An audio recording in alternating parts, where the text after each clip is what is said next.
Maayong buntag ka natong tanan, despite sa mga panghitabo o lack of sleep, no, sa kanato, because sa ato ang monitoring. Okay, so dili lang siya as president, dawawan nyo mampod, di ba? So, kinsa man ko'y magtinabangay. Di ba, Romel? Kita-kita la. Anyway, so i-recognize na nato itong mga kauban. Marvin of si Miss Cristel ng XFM, napon si Miss Jubet. Ayan, sila po ang full force no, sa ato ang XFM katropa. Si Carlo ng Kadangpan. Romel, asa naman yung kauban? Uy, naay! Okay, sige, anyways. Okay, si Romel ng UNTV. We also have si Jason Anisola o si Neil, si Norly Atarom, si Norly Atarom sa PTV, maayong buntag. And nandito din si si Mariel din Miss Mariel. Ka ba na Miss Mariel? Adili. Abin na ko. Intern din siya. Wala si Mariel, di ba Nick? Nico, di ba? Wala si Mariel. Tama. Nico, ng CIO. Hi, Nick. And, ano naman empleyado ka ron? Okay. Armando na Radyo Pilipinas, Julius ng Brigada FM, Radyoman, si Don, o si Bian Abanos ng RMN, DXDC, Sami Baog, DXRR. Tapos dito din si Energy FM, yan si Marlon, si Elmer Quintanar, Tomas, Avancenia, Eric, Henry, Kuya Ate Sara, ayan po. Mga interns na to sa RMN, tama? RMN. John Develos, oo. RMN lang, no? RMN o PTV, ayan. O si Armando, intern, asa sila? Action Davao, asang DXOW? Tama? GO? Tama din, DXGO. Sige po, mag-start na ta because ready na ang ato ang mga guests. Ang imong opening statement related of course sa nahitabo. Charla! Joke. Mag-walk out ka talaga, mag-walk out. Okay, ma'am, apektado ba ang tubig na to sa panghitabo? By the way, good morning, ma'am. Good morning sa tanan.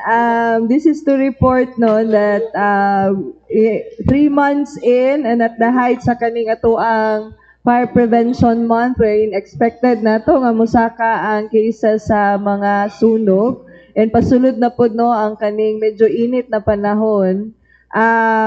We would like to guarantee everyone that is sa ato ang syudad, everyone that is within our service coverage, that we have enough water supply to cover the anticipated na increase sa water demand, which is common pag padulong na ning bulan sa tag-init diri sa ato ang nasod. At the same time, we would also like to report that Davao City Water District was awarded as the most outstanding water district diri sa Mindanao by no less than the Philippine National Standards for Drinking Water. So, ang pagdetermine aning mga madaugay sa maong prestiyoso na award is based po sa ato ang mga key performance indicator as a water utility. So, dato no, na-measure ang ato ang capacity to supply, customer service, our operation, efficiency, among others. And we would like to share this award with the rest of Davao City. Dungag na pod ni sa ato ang garbo, isip usa sa pinaka kusog no na syudad diri sa ato ang nasod. And for March, we would also like to share that we will be launching, no? We're launching ang kaning Ma'am, ano ato ba yung award, ma'am? Anong award yun? most outstanding water district sa Mindanao. Out of how many districts, ma'am? I think in Mindanao nasa mga siguro mga hundreds to 200. So dako jud kayo siya na garbo. Okay, and then we will also be launching ang kaning ato ang May Nangangamoy campaign This Lain ba na? So the My Nangangamoy campaign, we're using the Nangangamoy because number one, it is actually symbolic, no, representation for something that is upcoming na makasteer, no, sa ato ang everyday lives. Talking about the service ni DCWD. And this is in line with the septage management program that we will be fully implementing karong tuiga with the operation sa atuang sanitation services. So, knowing that this sanitation service will create a lot of questions among our customers, mao nang magbuhat ta og digital platform kung asa didto pwede nila magamit para matubag ang ilahang mga pangutana, ranging from how to avail of the service, unsa ang ilahang angay andamon, pila ang bayranan, and how this would affect, no, ang ilahang water connection kay DCWD. So the My Nangangamoy campaign centers on the launching of the digital platform. It's going to be on March 22, and we're enjoining everyone, whether na kay connection kay DCWD o wala, because the sanitation service also includes those nga walay connection kay water district. So, the digital platform will be launched on March 22, and part of the launching na atay activities sa ato ang digital platform wherein we will be giving away 500 pesos worth of prizes to more or less around 30 winners. So, hopefully, you can help us in disseminating this information because dako kayong tabang ang digital platform to augment pa further nating ato ang advocacy campaign para mapasabot ang kaning ato ang serbisyo sa sanitasyon para sa ato ang syudad. Okay, thank you so much, ma'am. May mga questions pa tayo mamaya, ma'am. And we also have here Fire Inspector Paul George Barroso. Sir, before sa imuhang report, sir, unsa karon ang mandato sa karon ang mensahe sa Bureau of Fire sa nahitabo. Charlang, nata, sir? Alam, murag ready si sir mo to ba? Actually, ma'am, we are apolitical tayo. Oh, mau dito ito ba, sir? Kuya mo. But with regards po sa lahat ng issues happening around the country right now, especially as Dabaweños, we're united on our common goal po dito sa political side of the spectrum.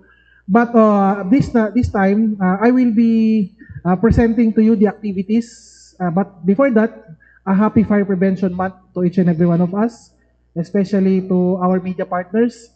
And sabi nga po ni ma'am kanina dito, DCWD and Bureau of Fire, apoy at tubig. So, contrasting, but united in the common goal of ensuring Davao City as safe po, because as you all know, ang Davao City Water District is the primary source of water of our fire trucks. Again, this Fire Prevention Month, we are enjoining the public in celebrating this momentous event for us firefighters, started by the Proclamation 115-A of then President Ferdinand Edralin Marcos. So we celebrate March as the start of the Fire Prevention Month due to the increasing number of fires as recorded or as experienced previously and the presently. Sabi nga po ni ma'am kanina, expected nila na papalaki ang sunog natin ngayon. And we also in the Bureau of Fire Protection, papalapit na po ang ating summer months. Expect po natin na lalong dadami ang ating sunog. So, a brief backgrounder for the activities prepared by the Bureau of Fire. This March 15 and 16, 2025, sa SMCT Davao, we will be having a Fire Square Roadshow na kung saan ang ating mga bata o ang mga kabataan natin is enjoined para po mag-participate on the activities prepared by the different fire stations across the Davao region. And andito po yung earthquake simulator, meron po tayong rappelling, at kung ano pang mga event. And this is also available on March 29 to 30 this sa Ayala Malls Abriza activity area. For our Fire Olympics, this March 22 for the Industrial Barangay Fire Brigade within Davao City, dito po sa may San Pedro Square. And March 23 on San Pedro Square also for the whole fire stations across Davao region. Then, for our community relations activities, the Fire Safety Enforcement Division of BFP 11 prepared activities for the public to consume. Kasama po dito ang open house, fire drills, and etc. Para po sa ating public na engganyo po natin for fire safety education ng ating publiko. And for our national events, meron po tayong gaganaping Fire Olympics this March 25 to 27 dito po sa Clark Air Base dito sa Pampanga, which is ang participant po natin from Region 11 is selected among the very the strongest of the few dito po sa atin sa BFP 11. So for that is for my opening statement. Feel free to ask any questions po within my capacity as the and data po as the spokesperson po natin dito sa BFP 11. Disclaimer. Okay, wag kang mag-disclaimer, sir.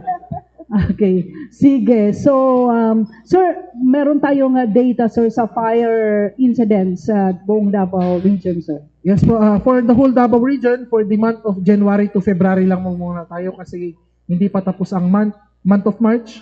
So in comparison to last year, we have fewer fire incidents that has occurred. Especially, ang ite-take note po natin dito is ang mas malamig na panahon kumpara last year because we experienced the El Nino phenomenon last year. And mas cooler weather, meaning mas less fire. So this year we have 31 fire incident each for the month of January and February in comparison to 34 and 35 last year. So there is a slight decrease in fire incident in connection po dito sa ating responses. And most of the fire incident that occurred, number 1 po natin is electrical connection, and number 2 natin is yung mga gasera natin or torches na natumba, at ang pangatlo po natin ay ang unattended cooking. Okay, thank you, sir. Okay, so at this point, I yield the floor for question. Nahon na to si Armando and then Julius. Ma'am, unity ta, ma'am. Ito, Ma'am Jace ko. Mga tanong lang ko, kumusta ato ang kuan, no? Ato ang supply sa tubig, especially padulong na ang ting-init, no? And then, aside sa ting-init, ting-ulan pud magabi, tapos which maka-affect sa ato ang bulk water supply, no? It's because of the turbidity. Right now, ma'am, ano ba yung mga nagbabadya na mga kuan ba, mas longer hours na water interruption? This is also a guarantee sa ato ang customers because right now we have around 710,000 cubic meters of available water supply that we can already readily distribute. And we're only utilizing around 55% of that volume to adequately meet the water demand sa ato ang existing na customers. So we have around 45% na surplus water. So unlike in previous years na nagapagawas gyud ta og advisory pagpadulong na ang tig-init na manage your water consumption, etc. This time, atuan na to siyang giforgo because we have an abundance in available water na even if mo double ang water demand sa ato ang mga customers, enough gihapon ang ato ang pwede mahatag sa ilaha. And tama to, despite the increase in temperature, naagi hapon tong mga regular na pag-ulan na ato ang masinati that may affect ang ato ang bulk water operation. But the good thing about the existing supply that we have, if ever naman na ay prolonged downtime ang ato ang bulk water operation, the 45% gani na surplus water na akong ginaingon, all of them are groundwater source. So atua lang to siyang paandaron para ma-minimize no ang effect sa ato ang mga customers. And so far, if you notice, since last quarter of 2025 and until now, ang atuang operation halos even if sa gunso ng pagulan halos wala din yun nabati ang downtime because our groundwater can actually cover if ever man na ay total shut off or stop operation ang atuang bulk water supplier. Okay. Ma'am, with the series of kaning emergency power interruption, no? Naka-affect po ba dira sa ato pag-distribute, ma'am, especially kanang usahay na kalit na mo buto na poste nga natulong sa inyong production well? Yes, that's the good thing about our current operation because we have reduced our reliance on the power grid. Because the distribution of the bulk water is not heavily dependent on booster pumps. Gravity ang atuang ginagamit. So if ever man na ay mga power interruption that may affect our facility, since majority of our operation is utilizing bulk water, minimal na kaayo ang effect. Ang atuan na lang ginabantayan is ang katong mga areas that are solely supplied by groundwater source. So, modara ang katong sa Turil system, Binugaw system, and also Turil, and Lubugan system. So, nana siya dito na part sa atuang syudad. And the good thing about the dynamics that we have with Davao Light is that if ever naman na ay mga scheduled downtime, they really inform us ahead of time. So, kung para na atay mga contingencies na pwede na to ma-operate just in case na prolonged ang duration. And if ever po na ay mga emergency cases affecting our production wells, atua po na silang mahangyo to prioritize ang kaning pag-energize balik sa atuang facility para atuang balik dayon ang atuang operation. Okay. Last na lang, ma'am. Pwede explain mo further, ma'am, kato inyong bagong campaign karon? Yes, the Nangangamoy campaign is actually just a play of words. We have been advocating na manggod. Offensive manggod. Actually, if you think about it, is Nangangamoy, it's symbolic siya actually. Na there is something new and there is something coming up. And it's fitting manggod sa ato ang program which is the septage management program. Kaya kung dili nato ni isiguro na maging successful ang ato ang proper management of wastewater sa ato ang syudad, mangamoy gyud ang Davao City. So the campaign highlights ang kaning ato ang umaabot na campaign, the service which is something new, the sanitation service, and the possible repercussion kung dili maging successful ang ato ang programa on proper wastewater management. Because nangamoy is also an indicator of degradation no sa ato ang state of water quality sa ato ang syudad. So appeal po ba ito sa inyong septage services, ma'am? Yes, everyone can avail of the service even if wala mo'y water connection kay DCWD. It's just that you have to request us for you to avail of the service. Pag naman ko kay connection, automatic kami na mo schedule for you. Karon sa ganito, ma'am, March 22, unsa na kato nang sugod na sa inyong septage program? This is the launching of our digital platform, anticipating that by the time we launch or we start the operation, daghan jud kaayo og pangutana. Even now, no, daghang questions on pilay bayranan, unsaon na mo pag-avail among others. So that digital platform will help answer all of those questions.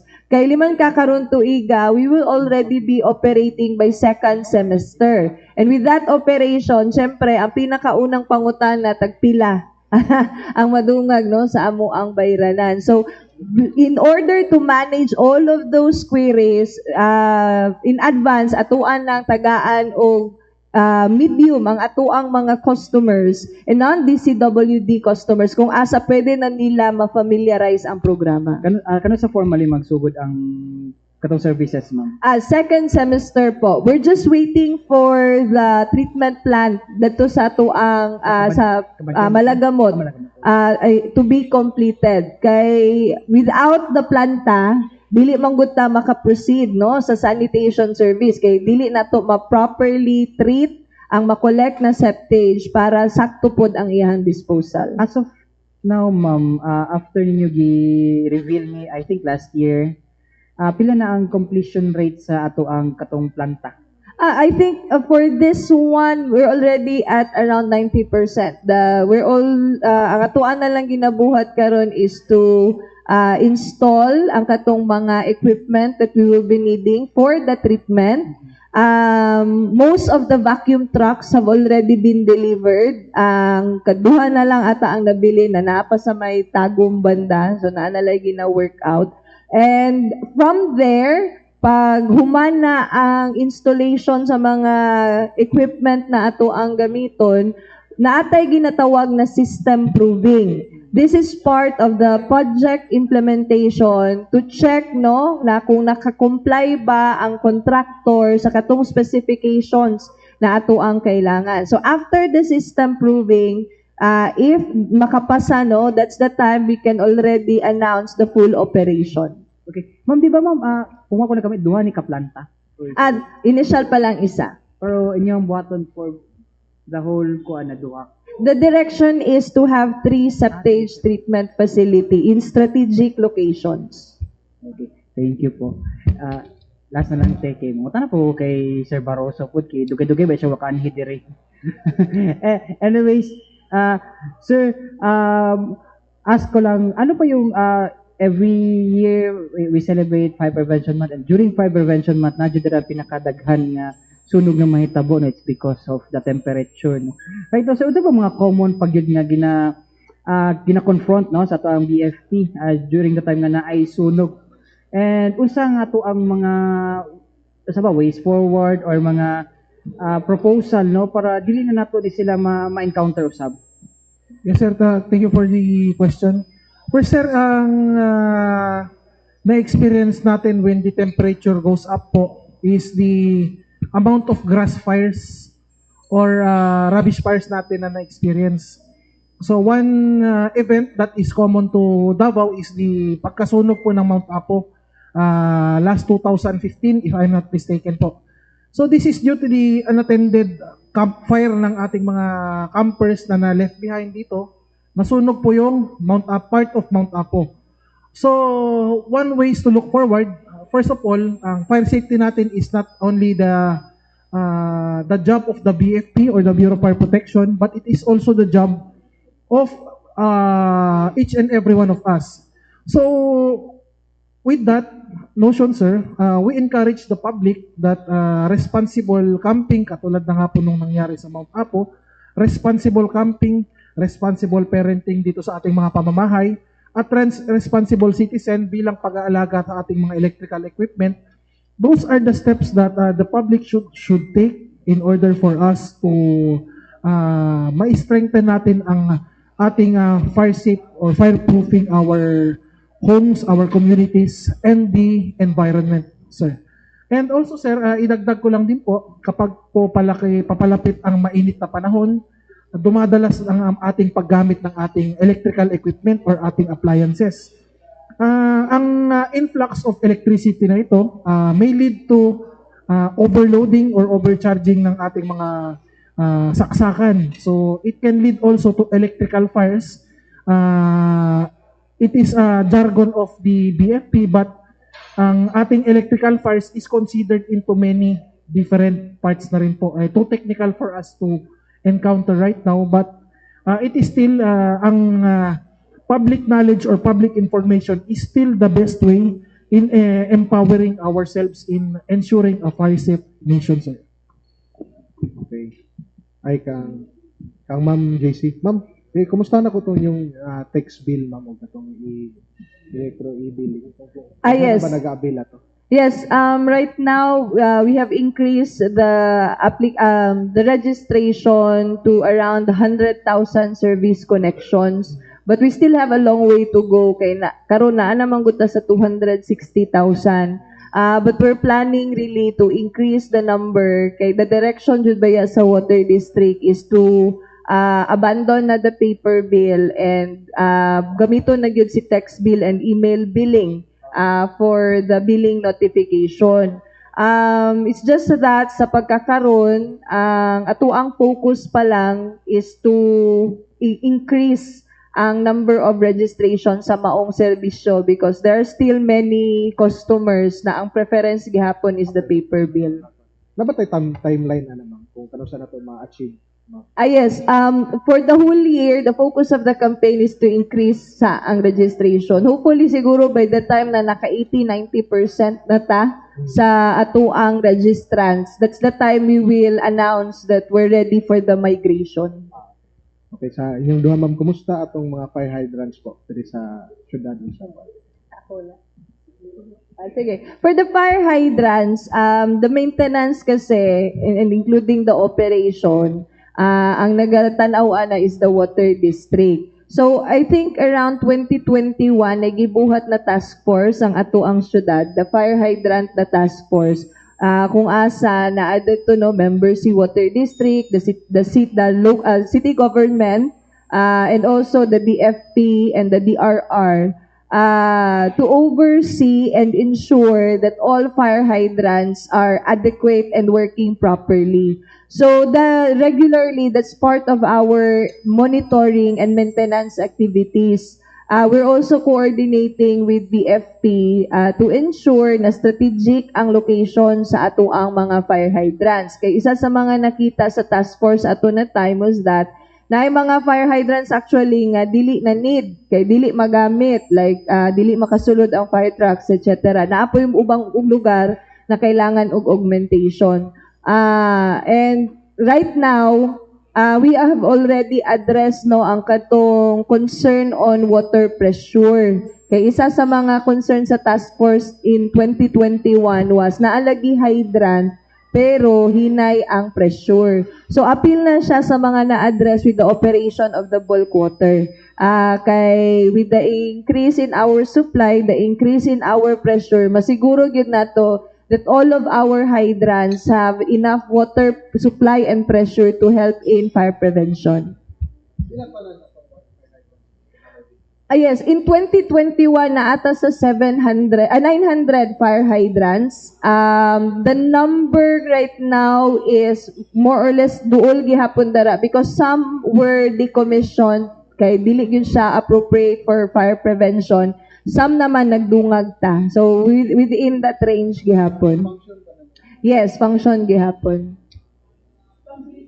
In connection din po sa fire hydrant, for the whole region, the BFP is campaigning the local government units of every municipality and cities across Davao region to help the BFP in conquering lack of fire hydrants across their municipality by pinaanya natin sila na mag-construct more fire hydrants and this is for the availability of water in case of emergencies.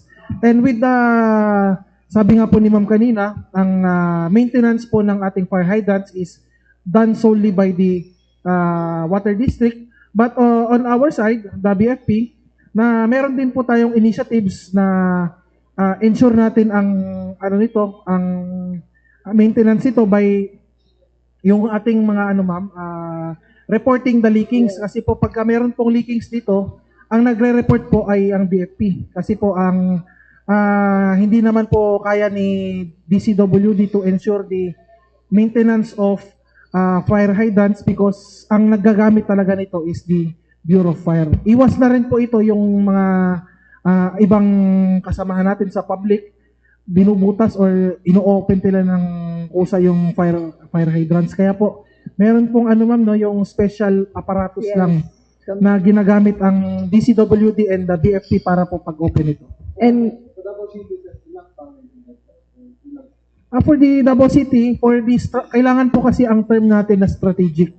If the hydrant is placed on non-strategic places or yung hindi po sayang po ito. But I cannot pinpoint kung saan po yung exact location nito. But for this city as large as Davao, it can be need pa kung kinakailangan if not placed on strategic places po, sir. it's enough so far, sir. And may I add, allow me to also take this opportunity because tama tong giingon ni Sir, no, the BFP, even the 911 and the city barangay volunteers and private volunteers na mga fire responders, we have maintained an open channel so that they can immediately report to us kung naa sila'y nakita na mga fire hydrants that needed repair or maintenance. And at the same time, gina-highlight po nato no ang kadtong atuang panawagan that extracting water from fire hydrants for non-fire suppression purposes is illegal.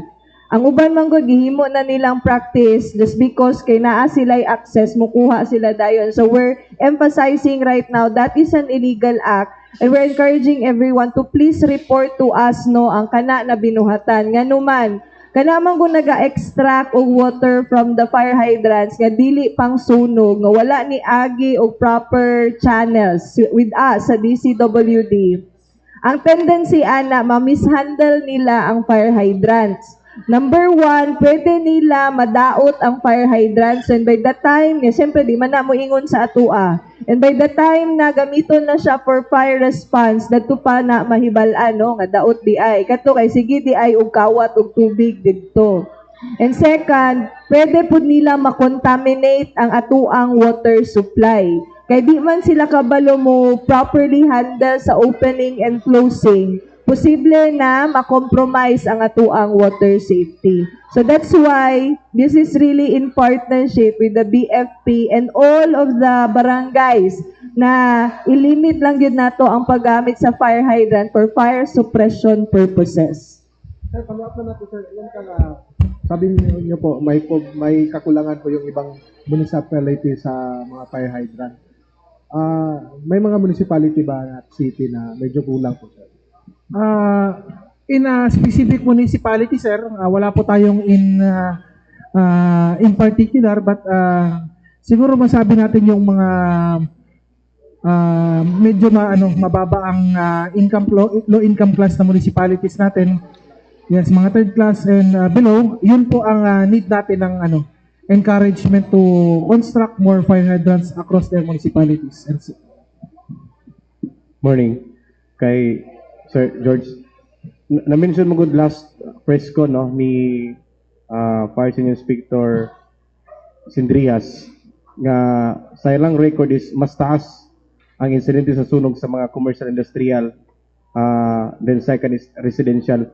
So, paunsa ba na ito ma-ensure, no, ang safety sa mga trabahante o sa industrial commercial nga mga building nga nasunod ang katong resikitos doon sa yung sa fire requirements po sa business permit po? Well, the number one thing that we can enforce on our resident or on our commercial establishment, sir, is the enforcement of our fire code. Kanang magbayad sila, sir, sa sa BFP. With that, sir, ang compliance sila dito is to have semestral fire drills or kasama na kung ano mang drill yan sa kanilang mga places of or kanilang mga establishment. So those are the things that we can mitigate in sa kanilang mga business, that they will follow strict guidelines by the BFP na ito ang gagawin pag merong sunog, ito ang gagawin or ito ang first aid natin kapag meron sunog dito sa ating ating establishment. Because if you for the information of everybody, ang sunog po, kapag maliit, kayang-kaya naman po yan ng fire extinguisher natin. So if kaya natin, education po, ang public education is still the number one weapon of the BFP in combating large fires. Kasi po, kapag po na-extinguish natin ito on the yung pinakamababa pa, hindi na po ito mag-evolve into a larger fire na kung saan kailangan na po ng multiple fire stations, multiple fire trucks, and can destroy the establishment, mismo yung physical establishment natin.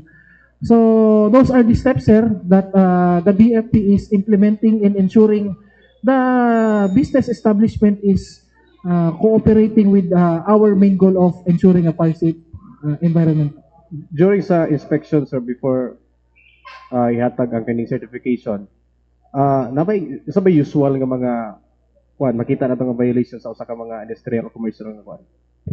Ang mga una nating nakikitang mga violation for the industrial establishment, first sir is the tingnan natin, meron ba silang fire extinguisher first? If there are fire extinguisher, will it be suffice depending on the area? Kung ang area po ba natin ay sufficient ba ang fire extinguisher or isa lang ba ito? Kunwari ito pong hotel natin, isa lang. So it is a clear violation na hindi po sapat ang isa kasi po ang dami dito and kailangan pang tumakbo ng ating mga personnel para kumuha ito mag-extinguish if hindi malapit ito sa kanilang lugar. And second po is the obstruction ng ating mga means of egress or ang mga daan ng palabas natin. Katulad po ng ibang sunog dito, natatrap po ang ating mga personnel sa loob. Hindi po makalabas dahil po ang means of egress o ang daan ng palabas ay hindi bukas or hindi ito sufficient sa maramihang tao o sa bayang paglabas ng mga tao. So those two are the top top causes ng nagkakaroon ng violation po sa ating fire code. If may violation sir, ano yung recommendation ng kuan? May penalty ba or hindi ba i-renew ang kanilang certification galing sa ano? Yes po, meron pong penalty, but first, meron po tayong tinatawag natin na notice of compliance. So, i-comply muna natin ito. That is the first step. Magkakaroon po ng NTC, notice to comply. And if hindi po nakakomply within 15 working days, tayo po ay papasok na dito sa notice to correct violation na may kaukulang fine po or may kaukulang multa dito. If not po, meron tayong step na ginagawa para ang business establishment ay maipasara natin due to power of the fire code and under the under the guidance of the city building official kasi po dalawa po tayong i-issue ng this establishment is fire hazard. So Davao Region sir, may napasara na ba? I think meron po sa ibang parte ng Davao Region, I cannot specifically pinpoint, but one thing that I remember correctly is dito po sa may bandang Digos, kanang Central Warehouse, na ipasara po ito for a brief period of time, but due to them kanilang na-comply ang kanilang violation, na-correct na po natin ito sa PFP, na-correct na po ito sa Office of the Building Official sa Digos, and currently padayon sila sa kanilang operation. Ayan, thank you sir. Kay Ma'am JC. Ma'am, kuha lang, na-transfer na ba itong mga line or pipeline sa diri sa may flyover bitaw ma'am? Or na ba ito sa development ani? Yes, there is a move kay naay tay mga pipelines na posible once mahuman ang construction and going ang construction maigo or mahimong difficult ang kaning ato ang maintenance because of the structure. And I think it has already been worked out last year. Remember tong time nga na ay leaking around that area. Most of the pipeline nga na ay nakita na posible maigo sa construction, gi-appeal na siya og address following the leak repair. Nahuman na? Yes, I think so. Kay last year man to na-discuss ang kadtong possibility na maigo siya. So, but that I have to verify for in terms of completion. Sige, thank you. Hello po, good morning. To Sir George, sir, natay comparison data dira sir, same nga mga natala natong adlaw gikan January up until now, last year o this year po. Yung pagkasabi ko po kanina ma'am is January and February because for the month of March, the operations division is currently undergoing collation of data, and I cannot say if the data is yung data nila ngayon is accurate because it can overlap data kasi multiple po na ilalagin ito. So it may need some time for the operations division to verify the said data. But you said the comparison, mas mababa po this year kumpara last year. 31 ang January and February natin. And ang January and February last year is 34 and 35 fire incidents po.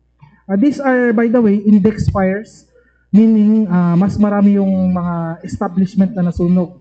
Hindi po kasama dito yung mga post fire sa ating mga poste. Hindi din kasama dito yung mga maliitang grass fire natin, ma'am. Non-index fire po ito. And yung mga nasunog na, kunwari, yung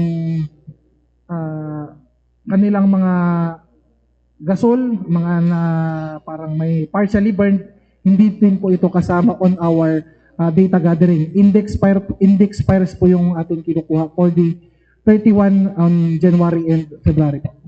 Regarding sa mga residential, sir, are we encouraging ba ang mga tao nga naa sila sa ilang panimalay kining mga ginatawag nato nga fire extinguisher? Yes po, ma'am. We are encouraging the public. However, it is not mandatory under our law.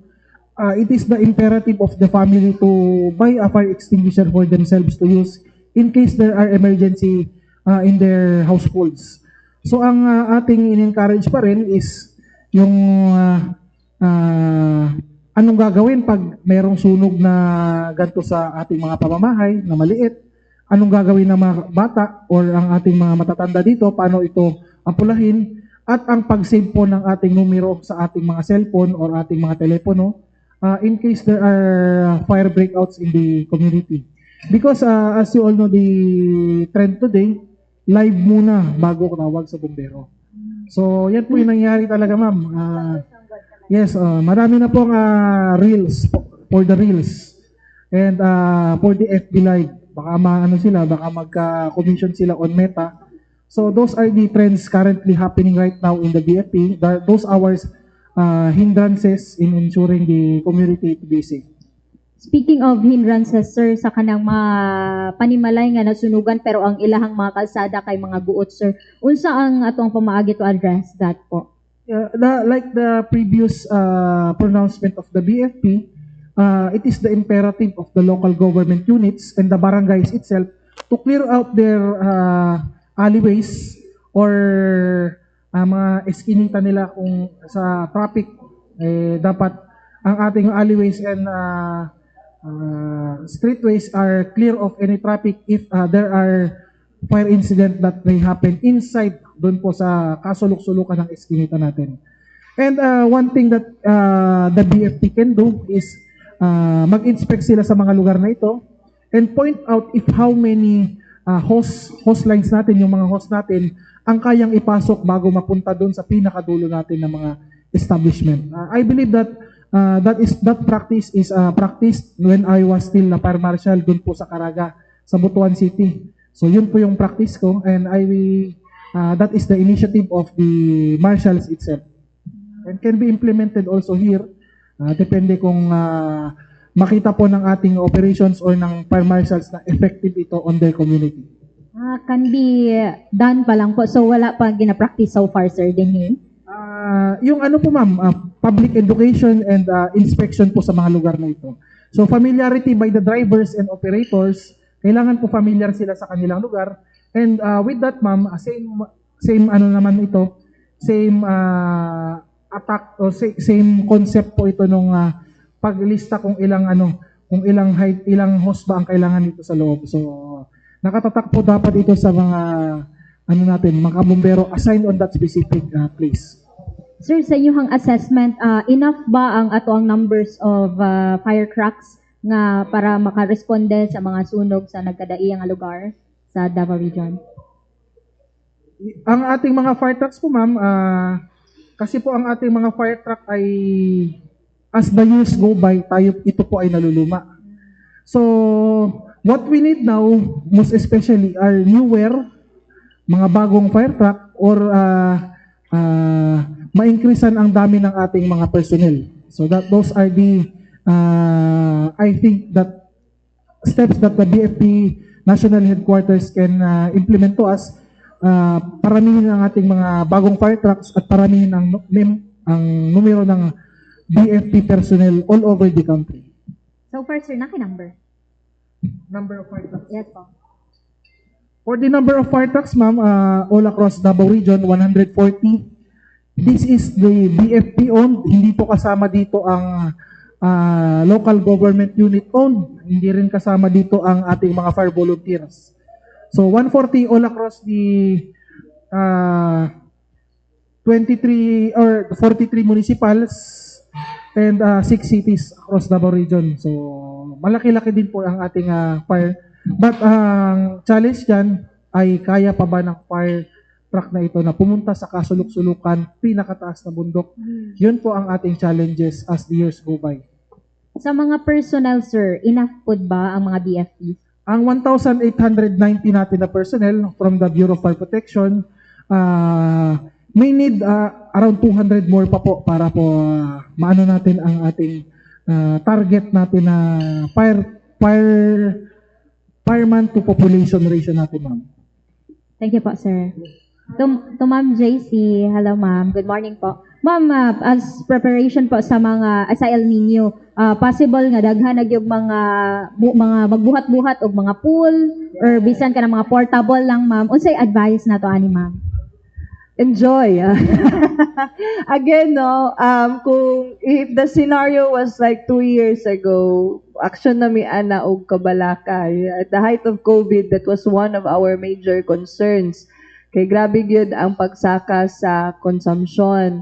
But during that time, the supply was naa na maguta sa threshold. But right now that we're enjoying an abundance with a surplus of around 45% of 710,000 cubic meters, even po mo double ang consumption sa atuang mga customers on a daily basis because sa kainit sa panahon, we can confidently cover po ang ilahang water demand. So, enjoy, but it will reflect in your water bill.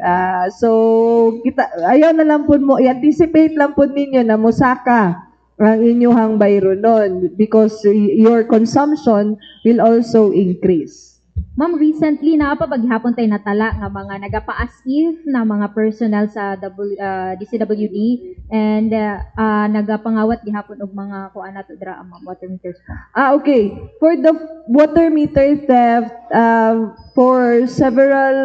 since the last time I appeared here and until now, medyo ni dwindle no ang ato ang kaso but naagi hapon. So the campaign is still right on. So we're still encouraging no ang katong community vigilance with the help of the barangay and also the junk shops to report ang mga stolen water meter to the police or to DCWD. And we're also encouraging all of those na nahimong biktima mamalihog in town may kung pwede po comply with the requirements, especially the blotter.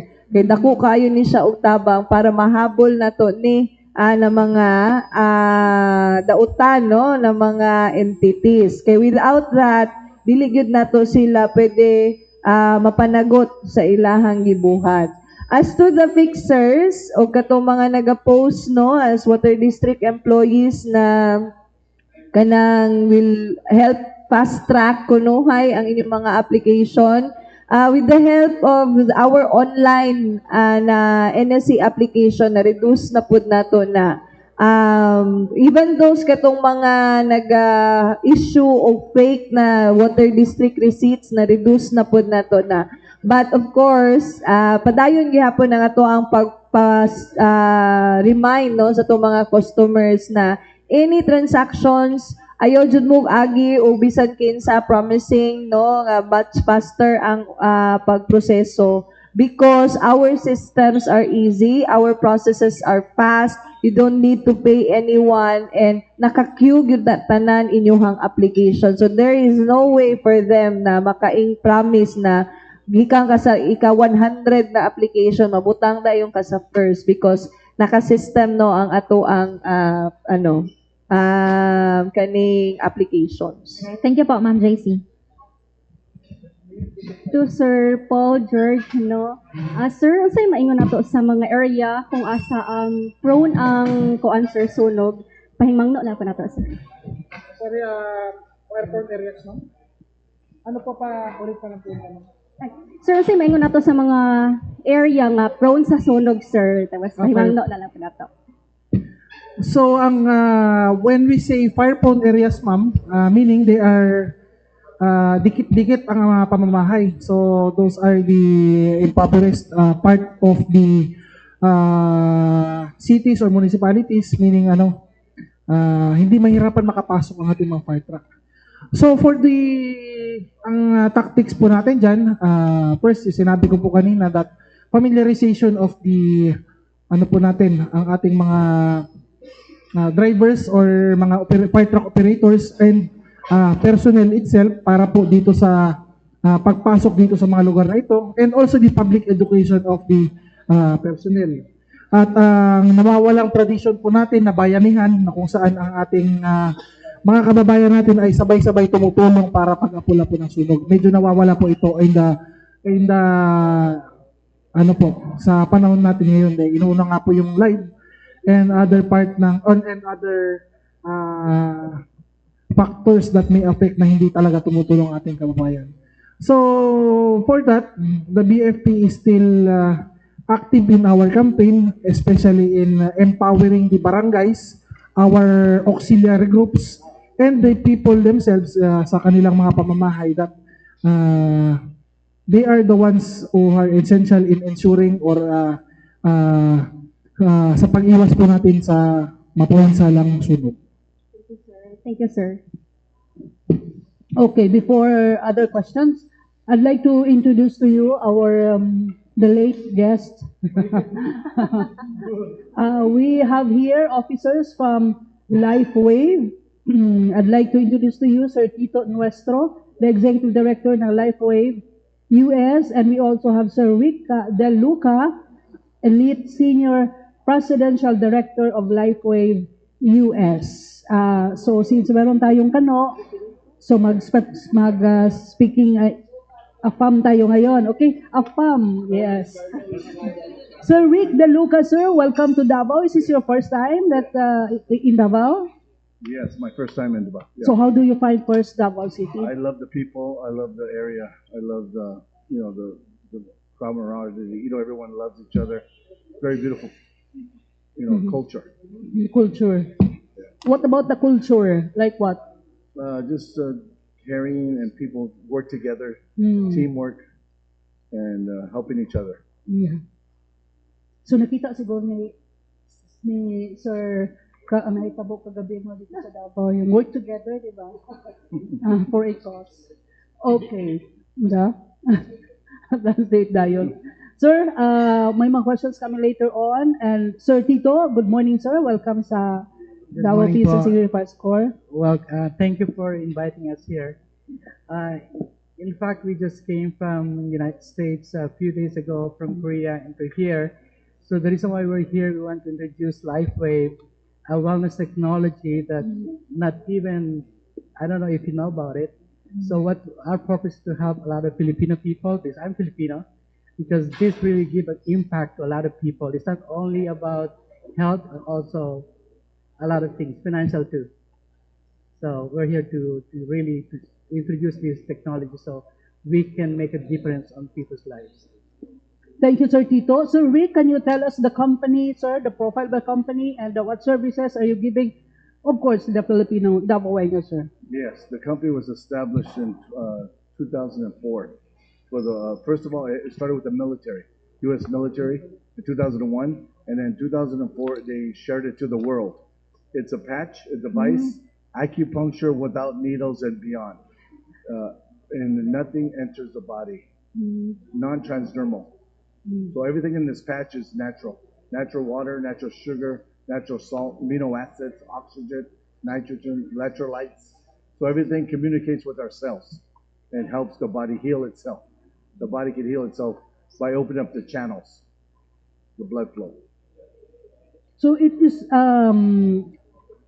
healing patches. Yeah, natural. Yeah. what kind of specific Energy medicine, frequency. But can you kill any diseases or sickness? Well, sir? we cannot diagnose, treat, or cure Mm. because we're not doctors. It's a device, it's technology, it's the future medicine. The body can heal itself by opening up the meridians. Yeah, it helps the body reduce inflammation, so the body can help do what it does best, naturally. Okay, thank you, sir. Is it the normal parang salon pa, sir, Tito? Yeah, actually, it's only a piece of, let me show you. It's a small piece of patch here. And what does it do? It will provide you a quality of optimum health. I don't know if, have you heard about stem cells? Yes. The stem cell is the future medicine, right? So now, even the Germany company came here to Philippines to have this stem cell therapy. That's why a lot of millionaires, people with money, they go there hoping that they look younger or be healthy, but cost millions of pesos, right? But without the new technology, what does this technology can do? It will activate our own stem cell. Ang stem cell po is a cursor of repair and healing. Everybody's getting old here, right? Nobody exempted. You cannot stop aging. Also, our organs also get old too. So what you gonna do with it? I mean, with this technology will help to rejuvenate your cells. It will activate your own stem cells that will, if there's some problem in your body, in your organs, it will, regenerate. It will repair and heal. That's why people using this technology, the first thing they see is their appearance. They look younger. Their skins get better because these spots can elevate your collagen from inside out. Normally, if you're really into beauty, some people taking collagen juice or tablets to have a healthy skin, right? But this one, when you use this one every single day, consistently, what will happen is it will elevate your own collagen from inside out. So if it happens, what will happen? Your skin gets better, less wrinkles, it's amazing, But the only thing is you have to use it consistently. This is not a medicine. This is a technology that will really change. If you use this technology in 3 months, I promise you, you will be a new you. No, seriously. I mean, who wants to get old, look old, less energy, cannot sleep? Who wants that? Nobody wants that, but everybody's experiencing it. But with this technology, you have better energy, better sleep, healthy. Yeah, we're here just want to introduce this technology. Like how much is that patches, sir? Oh, that's a good question. So when you buy this one, it's 9,000 pesos, right? But we have a wholesale price if you become a member. Yeah, it's 30 pieces inside the envelope. Like how many patches are we going to? One patch a day. One patch lang. Yeah. Any part of the body? There's a certain point because this is acupuncture, right? Needle. It's like acupuncture without needle. So you put it on the certain point of your body, na sa likod sa ilalim ng and then it will be, regenerate the stem cells in your own body. Yeah. Does anybody has pain here? Any people with pain? I want to try this product. If you will see in your own eyes if this product really works. Pain. Any pain that you can imagine, headache or anything. Headache? Like sponsor of the patches. What do you mean? Like these 30 patches? This can last 3 years. If you are going to use 12 hours. 12 hours on and off. Reusable? No. Throw it away. Okay. Yeah. Yung mga nagamit yung mga patches, you can use it on your cell phone kasi it reduces radiation too. Yeah. Okay. Oh, you've used it before? Different name. Different company. Yeah. Does anybody has pain here? I want to give a sample. So I have parang headache. Okay, right now? Okay. Let's start with you. O, diba? Avail ka agad. Okay, avail agad. Question, Carlo. So this is a good patch. So what kind of pain you have right now? Headache? Okay. If you raise your pain of 10 to 0, what's the pain right now? It's a 5, level 5 down or 6?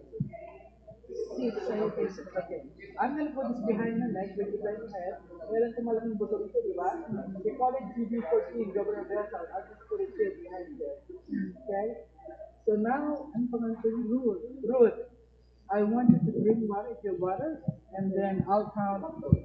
Remember your pain, right? I'll count 10 seconds and see what if this will work. 10, 9, 8, 7, 6, 5, 4, 3, 2, 1. He's got. Okay. And you? Okay. Okay, next.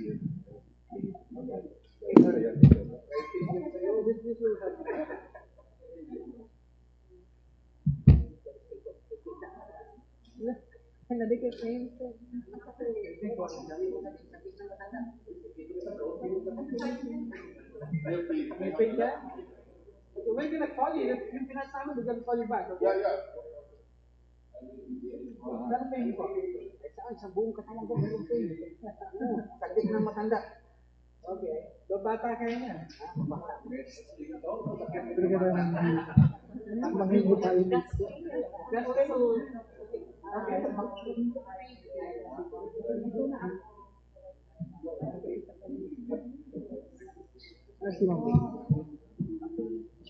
Make sure drink water, okay? All right. Good morning to our honorable and distinguished guests at this juncture. I have to adjust the language that I like to speak in this period of time.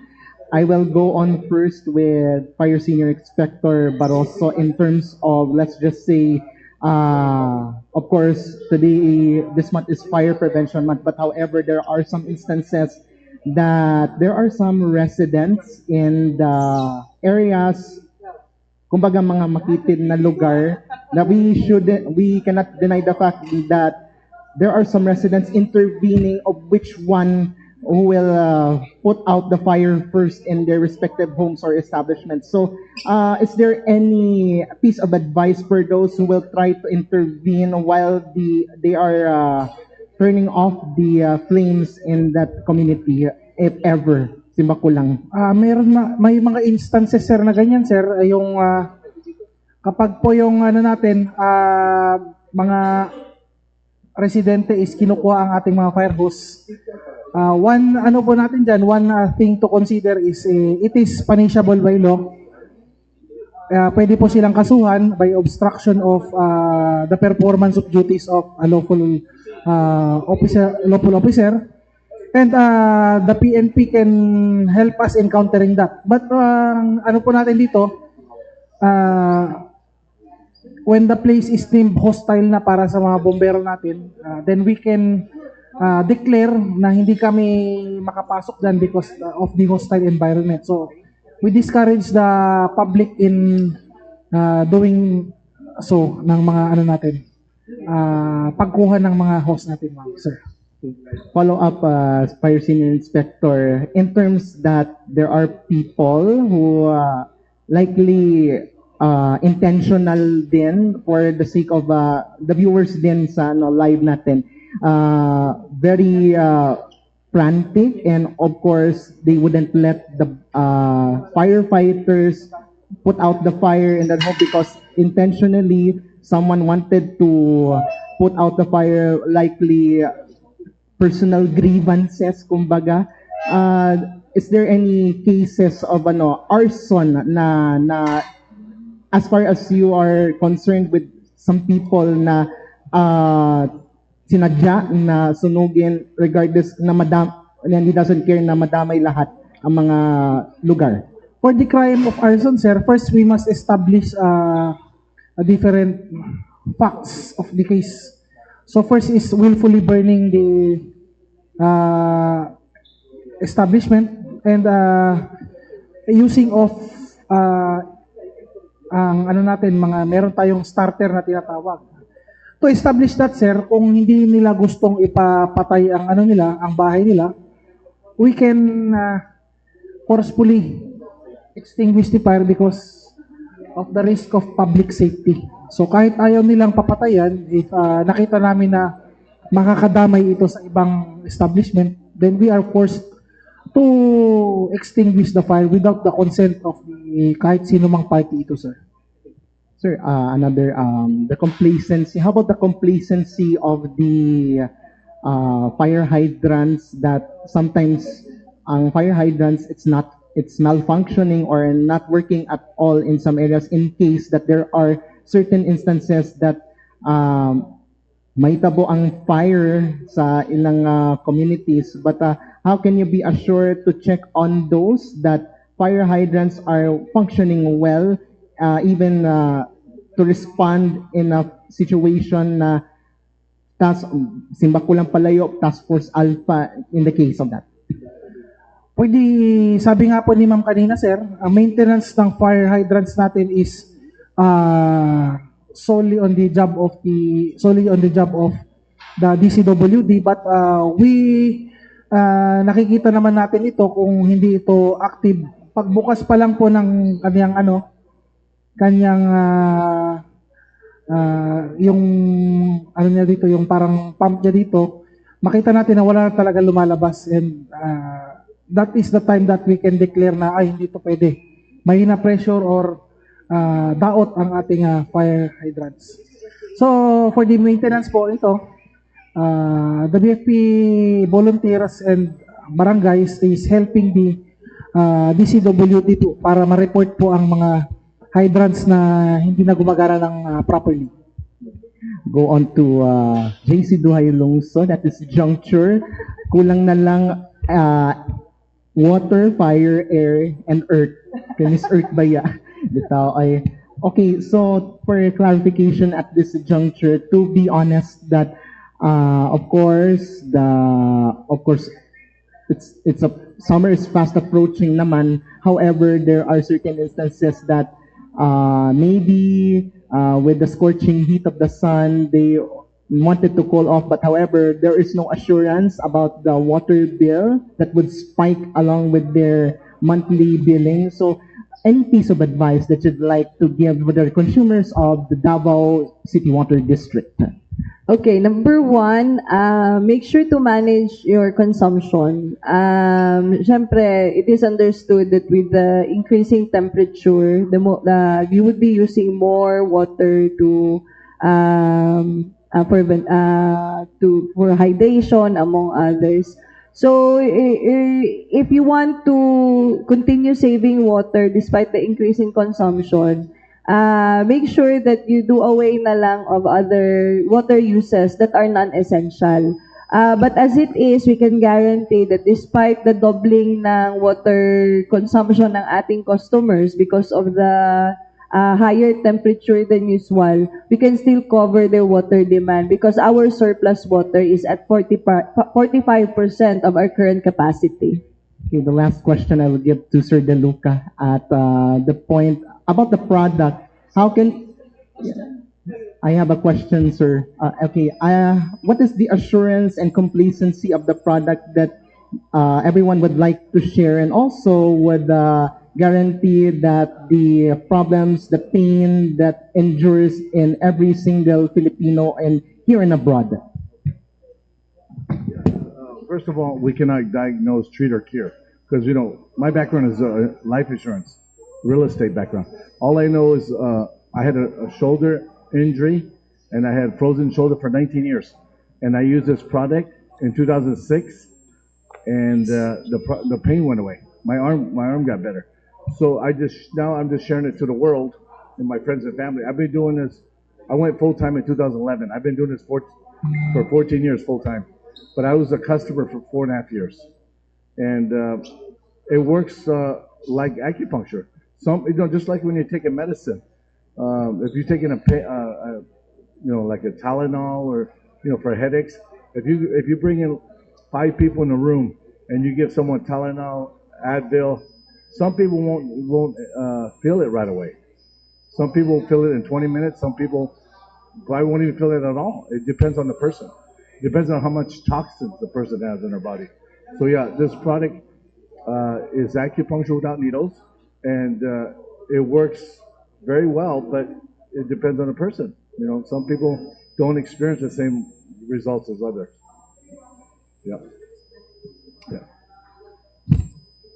Okay, so I think enough na po tayo, Ms. Cristel, napakitbangutan na. Okay. Ma'am JC Duhay Lungsod, dahang kayong salamat, ma'am.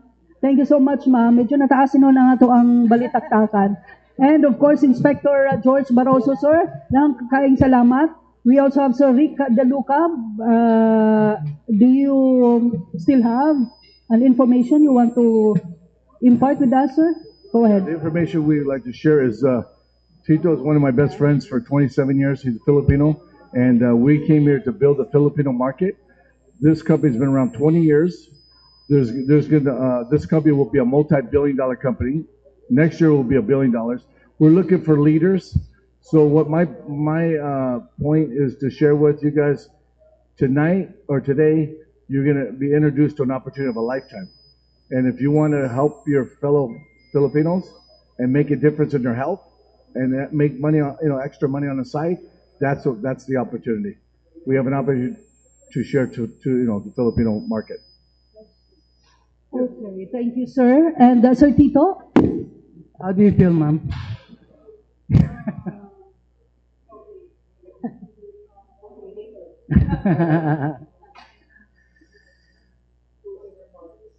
Yes, sir. Parting shots, Sir Tito.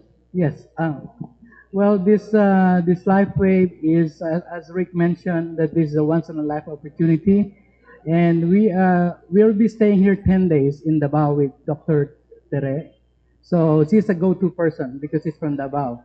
So we're just helping her to promote this technology so people will be aware. In fact, we were in a radio station kanina so people can hear what's going on, because this is really something that you have to think about, because nowadays younger people getting problems like pain, anxiety. So this is natural, no chemical, no side effect, and you can help a lot of people here. I'll be honest with you. It's just, of course, somebody asked how much is it, right?